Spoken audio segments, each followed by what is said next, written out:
আসসালামু আলাইকুম বন্ধুরা, আমি নোহান। আশা করছি সকলেই ভালো আছেন। মূলত আমি একজন কন্টেন্ট ক্রিয়েটর এবং একজন ভিডিও এডিটর। তেমনই আজকের এই ভিডিওতে আমি আপনাদের দেখিয়ে দিব যে কীভাবে আপনারা মোবাইল দিয়ে একটি প্রফেশনাল লোগো তৈরি করতে পারবেন আপনার ইউটিউব চ্যানেলের জন্য। তার আগে বলে রাখছি, আপনারা যদি আমার এই চ্যানেলে নতুন হয়ে থাকেন তাহলে এখনই সাবস্ক্রাইব করে পাশে আসা যে বেল আইকনটি রয়েছে সেটিকে অন করে দিন। আর যারা অলরেডি সাবস্ক্রাইব করে রেখেছেন তাদের অসংখ্য ধন্যবাদ। So let's start.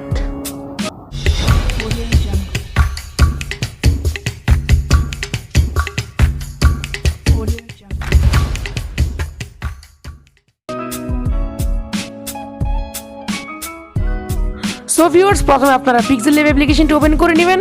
তারপর ফ্রম গ্যালারি যাওয়ার পর এখানে দেখতে পাচ্ছেন গ্যালারি নামের একটি অপশন। সো আপনারা আপনার গ্যালারিতে গিয়ে যে ব্যাকগ্রাউন্ডটি রয়েছে সেটি আপনারা এখানে দিয়ে দিবেন।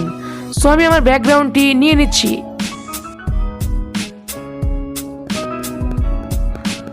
সো আপনার যদি আমার ব্লগিং চ্যানেলটি এখন সাবস্ক্রাইব না করে থাকেন তাহলে এখনই সাবস্ক্রাইব করে রাখুন। নিচে ডেসক্রিপশন বক্সে লিঙ্ক দেওয়া থাকবে। তাছাড়াও আপনারা আমাকে ফেসবুক অথবা ইনস্টাগ্রামের মধ্যে ফলো করতে পারেন। সো এখন আমি আপনাদের একটি ব্যাকগ্রাউন্ড দেখাবো। সো আমার গ্যালারির মধ্যে একটি ব্যাকগ্রাউন্ড রয়েছে আমার লোগোটির জন্য। এটির লিঙ্ক ডেসক্রিপশন বক্সে থাকবে, আপনারা সেখান থেকে গুগল ড্রাইভ লিঙ্কের মাধ্যমে ডাউনলোড করতে পারেন। সো আমি এখন আমার যেই ব্যাকগ্রাউন্ডটি রয়েছে সেটি ফাইন্ড করে নিচ্ছি।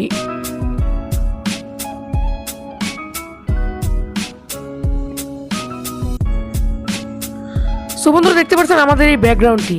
সো তারপর এটিকে আমরা ছোটো বড়ো করে নিয়ে এটির রাইট কর্নারে ক্লিক করব। সো তারপরই আমাদের হোমে চলে আসবে। সো তারপর প্লাস আইকনে ক্লিক করে ফ্রম গ্যালারিতে যাওয়ার পর আপনাদের যেই লোগোটি রয়েছে সেটি আপনারা বসিয়ে দিবেন। সো আমি মূলত এখন এখানে বাল্ব লোগো ব্যবহার করছি। তো এটির লিঙ্ক ডিসক্রিপশন বক্সে দেওয়া থাকবে, আপনারা সেখান থেকে এটির পিএনজি ফাইল ডাউনলোড করতে পারেন। সো আমি এখন এটাকে ছোটো বড়ো করে নিয়ে এটাকে টিক করে দিব। তো দেখতে পাচ্ছেন আমাদের পিএনজি লোগোটি এখানে চলে এসেছে। তো এখন আমরা এটাকে টেনে ছোট বড় করে নিব। তা আপনারা এখানে চাইলে আপনাদের লোগো ব্যবহার করতে পারেন। সো এখন এটাকে আমরা লক করে দিব। তো এখন আমরা এটার মধ্যে টেক্সট বসাবো। তো এখানে প্লাস আইকনে ক্লিক করার পর আপনারা এখানে প্লাস আইকনে ক্লিক করার পর দেখতে পাচ্ছেন একটি টেক্সট আইকন। তো আপনারা এটার মধ্যে ক্লিক করবেন। ক্লিক করার পর টেক্সটটা এখানে চলে আসবে। সেখানে আপনি আপনার টেক্সটের নামটি লিখে দিবেন, অথবা আপনারা এখানে আপনাদের চ্যানেলের নাম কিংবা আপনাদের কোম্পানির নাম এখানে লিখে দিবেন। সো আমি আমার চ্যানেলের নামই লিখে দিচ্ছি।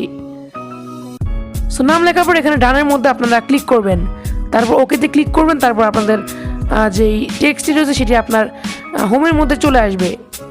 সো তারপর এটাকে ছোটো বড়ো করে নিয়ে আপনার অনুযায়ী আপনি ছোটো বড়ো করে নেবেন। সো আমি আমার লোগোটির নিচে আমার এই ফন্টটি বসে নিচ্ছি। সো বন্ধুরা, আপনারা কিন্তু চাইলে আমার এই লোগোটি ব্যবহার করতে পারেন। সো তারপরে এটির ফন্ট চেঞ্জ করার জন্য আপনারা এখানে ফন্টে চলে যাবেন।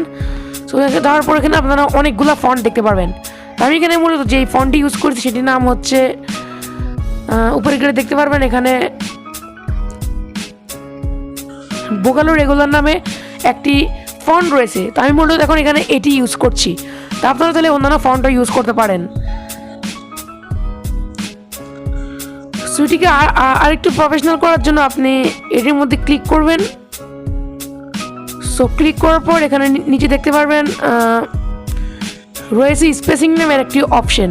তা আপনারা এটিকে চাইলে আরেকটু বাড়িয়ে নিতে পারেন, তাতে এটির যে স্পেসটি রয়েছে সেটা একটু বৃদ্ধি পাবে, যাতে আপনার যে লোগোটি রয়েছে সেটি আরও প্রফেশনাল দেখাবে। তাছাড়াও এটাকে আর একটু স্টাইলিশ করার জন্য আপনারা এখানে এটির মধ্যে আবারও ক্লিক করবেন। ক্লিক করার পর নিচে এখানে স্ক্রল ডাউন করবেন। সো তারপর নিচে দেখতে পারবেন শ্যাডো নামের একটি অপশন। তা আপনারা এটিকে এনাবেল করে দিবেন। করার পর যে হোয়াইট শ্যাডোটি রয়েছে আপনারা এটিকে সিলেক্ট করে নেবেন। সো আমি হোয়াইট শ্যাডোটি নিয়ে নিলাম। সো এখন দেখতে পাচ্ছেন আমাদের যেই টেক্সট রয়েছে সেটা আরও লাইটিং হয়ে গেছে। তেমনি কিন্তু আপনারা আপনাদের টেক্সটকে আরও প্রফেশনাল করতে পারেন। সো তারপর অবশ্যই আপনারা এটাকে সেভ করে নেবেন। আজকের এই ভিডিওটি আপনাদের কাছে কেমন লেগেছে তা আমাকে অবশ্যই কমেন্ট করে জানাবেন। এবং আপনারা যদি আমার এই চ্যানেলে নতুন হয়ে থাকেন তাহলে hit the subscribe button and press the bell icon. So good bye.